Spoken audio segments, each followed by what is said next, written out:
किस लिए यूज होती है? सबसे पहले तो आपको इसका मतलब पता होना चाहिए क्यों यूज होती है। इसका यूज करने का मकसद ये है कि इसका पर्पस ये होता है कि जब आप फॉर्म वैलिडेशन करते हैं, फॉर्म हैंडलिंग करते हैं ना, जब आप फॉर्म को फिल कर रहे होते हैं तो वहां पे एक जगह पे आपको यूजर नेम चाहिए होता है, ईमेल चाहिए होती है, पासवर्ड चाहिए होता है। अब फॉर एग्जांपल अगर आप ईमेल गलत डाल देते हैं तो, या फिर ईमेल पे आपने लिख दिया .com के बजाय आपने कुछ और लिख दिया, जैसे मैंने लिख दिया मेरी यहाँ की ईमेल आईडी जो है .edu.pk करके, ठीक है। तो अगर आप सिंपल HTML की टाइप ईमेल लगाएंगे ना तो वहाँ पे सिर्फ और सिर्फ उसका .gmail.com अगर आपने नहीं लिखा, @gmail.com नहीं लिखा, तो वो फिर उसका एरर देगा। अगर आप कुछ और लिख दोगे वो एक्सेप्ट नहीं करेगा। क्यों? क्योंकि उसके लिए कोई पैटर्न जनरेट नहीं हुआ। आप इसके लिए पैटर्न जनरेट करते हो, उसके लिए रेगुलर एक्सप्रेशन लगती है बैक एंड पे, ठीक है। कि अगर ये पैटर्न आ जाए, जैसे फॉर एग्जांपल आपके पास पासवर्ड होता है, आपने 5 कैरेक्टर्स का पासवर्ड डाल दिया, वो कहता है पासवर्ड जो है वो 8 कैरेक्टर से छोटा नहीं होना चाहिए, एक स्पेशल कैरेक्टर होना चाहिए, एक उसके अंदर न्यूमेरिक वो होना चाहिए, डिजिट होना चाहिए, एक जो है अपर केस कैरेक्टर होना चाहिए, ऐसा लिखा हुआ होता है ना। तो ये जो आ रहा होता है सारा, ये पैटर्न जनरेट करने की वजह से आ रहा होता है।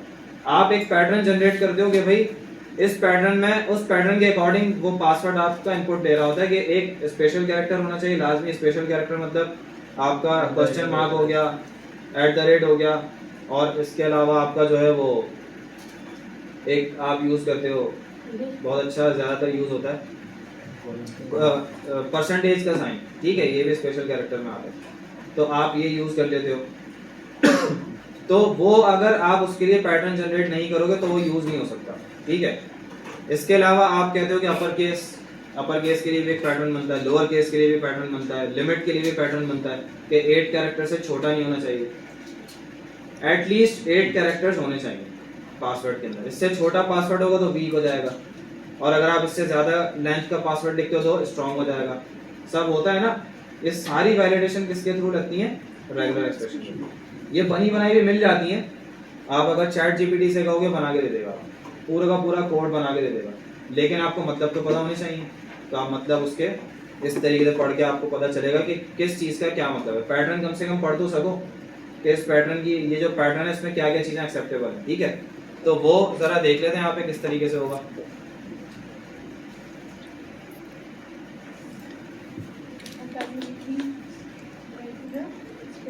अच्छा, पहले आपके पास आते हैं फ्लैग्स। ये जो फ्लैग्स है ना, इनका काम क्या होता है? ये फ्लैग्स आपके, इनके कुछ स्कोप्स होते हैं, इनका कुछ मतलब होता है। पहला आपके पास आ रहा है जी।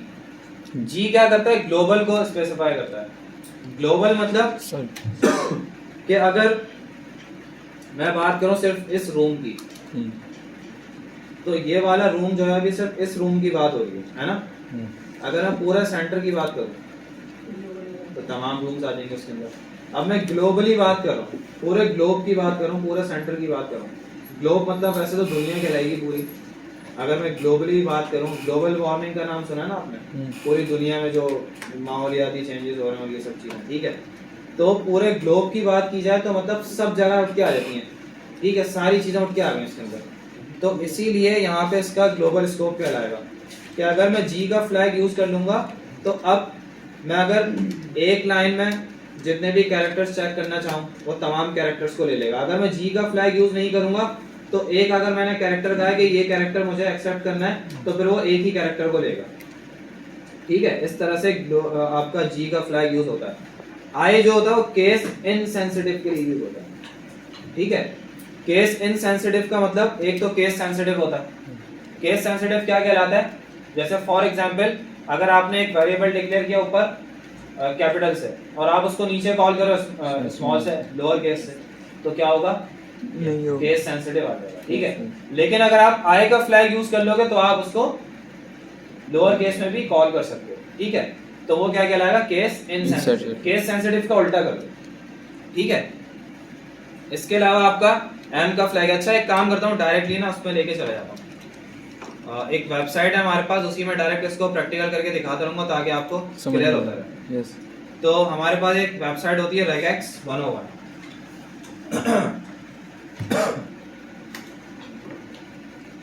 एक ये होती है, एक आपके पास regex R होती है। ये भी बहुत अच्छी एक वेबसाइट है। इन दोनों के थ्रू आप क्या कर सकते हो, पैटर्न को जनरेट कर सकते हो। लेकिन regex 101 जो है बहुत ज़्यादा यूज होने वाली एक वेबसाइट है, तो हम इसको देख लेते हैं। अच्छा, यहाँ पे आके आपको पहले तो देखना है कि आप किस में पढ़ रहे हो। आप जावास्क्रिप्ट के अंदर पढ़ रहे हो तो जावास्क्रिप्ट को सिलेक्ट कर लेना। यहाँ पे आके यहाँ PHP सिलेक्ट हुई हुई है। यस। तो ये क्या लिखा हुआ है, ECMAScript और जावास्क्रिप्ट। तो आप इसको सिलेक्ट कर लो। देखो ये ECMAScript लिखा हुआ है, तो आपको ये भी पता होना चाहिए कि ECMAScript के नाम से जानी जाती है जावास्क्रिप्ट। ठीक है, मैंने आपको बताया था ना ES6 ES5। तो आप इसको सिलेक्ट कर लो। अब ये इसके लिए पैटर्न जनरेट करेगा। ठीक है। अच्छा, अब इसके अलावा आपका जो सिंटैक्स होता है रेगुलर एक्सप्रेशन का, वो ये होता है कि पहले आपने स्लैश लगाना है, फिर यहाँ स्लैश लगाना है, और बीच में आपको तमाम रेगुलर एक्सप्रेशन का जो है आपको पैटर्न लिखना है। ठीक है। अच्छा, अभी फ्लैग सारे सिलेक्ट हुए हैं, सबको अनसिलेक्ट कर लेता हूँ। और यहाँ आगे फॉर एग्जांपल मैंने लिखा इबाद। ठीक है, एक पैटर्न मैंने जनरेट किया इबाद के नाम से। यहाँ जाके लिखूंगा, अब इसको टेस्ट कर रहे हैं। ठीक है, कि ये पैटर्न सही, मतलब कि अगर मैं यहाँ पे इबाद लिखूंगा तो मैच कर जाएगा। कर रहा है? कर रहा है। देखो यहाँ पे आपको मिलेगा भी।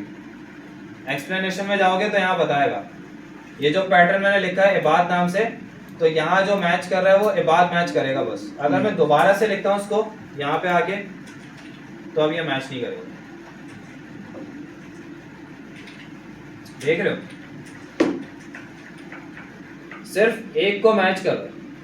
अगर मुझे सबको मैच करवाना है तो मुझे क्या करना पड़ेगा,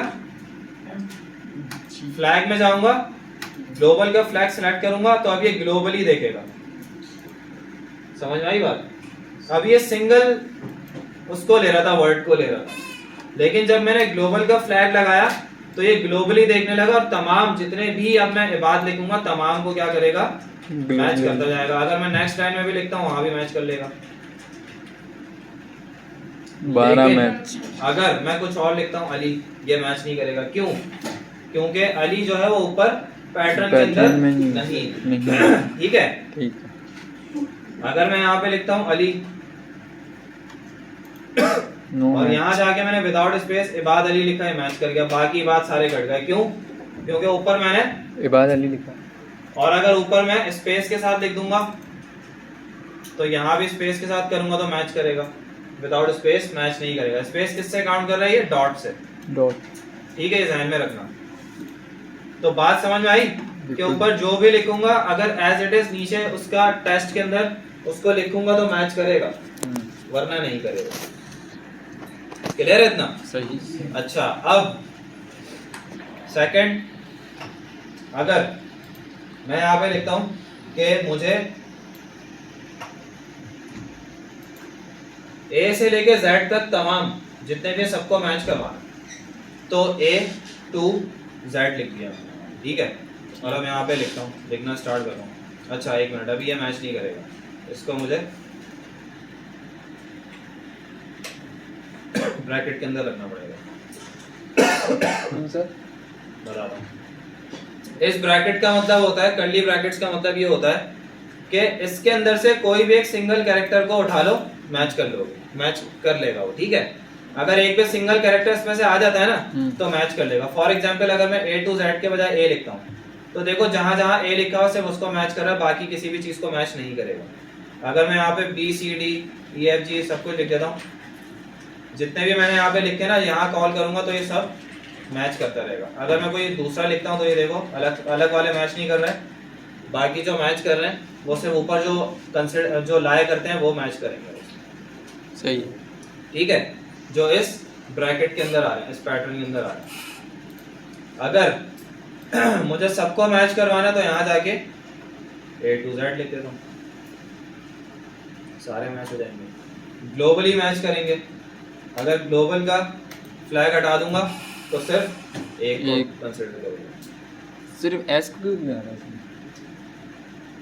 पहला कैरेक्टर एस है ना, यहाँ पे ए लिख दो। अगर मैं इसको हटाऊंगा तो डी को मैच कर लेगा। अच्छा, पहले कैरेक्टर को करेगा। A to Z तक है ना, हाँ, करना चाहिए ना। तो इसका मतलब ये होता है, मैंने इसको कर्ली इसके लार्ज ब्रैकेट के अंदर डाला है ना, तो लार्ज ब्रैकेट का मतलब ये है कि इसमें से कोई एक भी कैरेक्टर आएगा ना तो उसको मैच कर लेगा। तो मतलब ये से कि उसका सारे अल्फाबेट हाँ ए से लेके जेड तक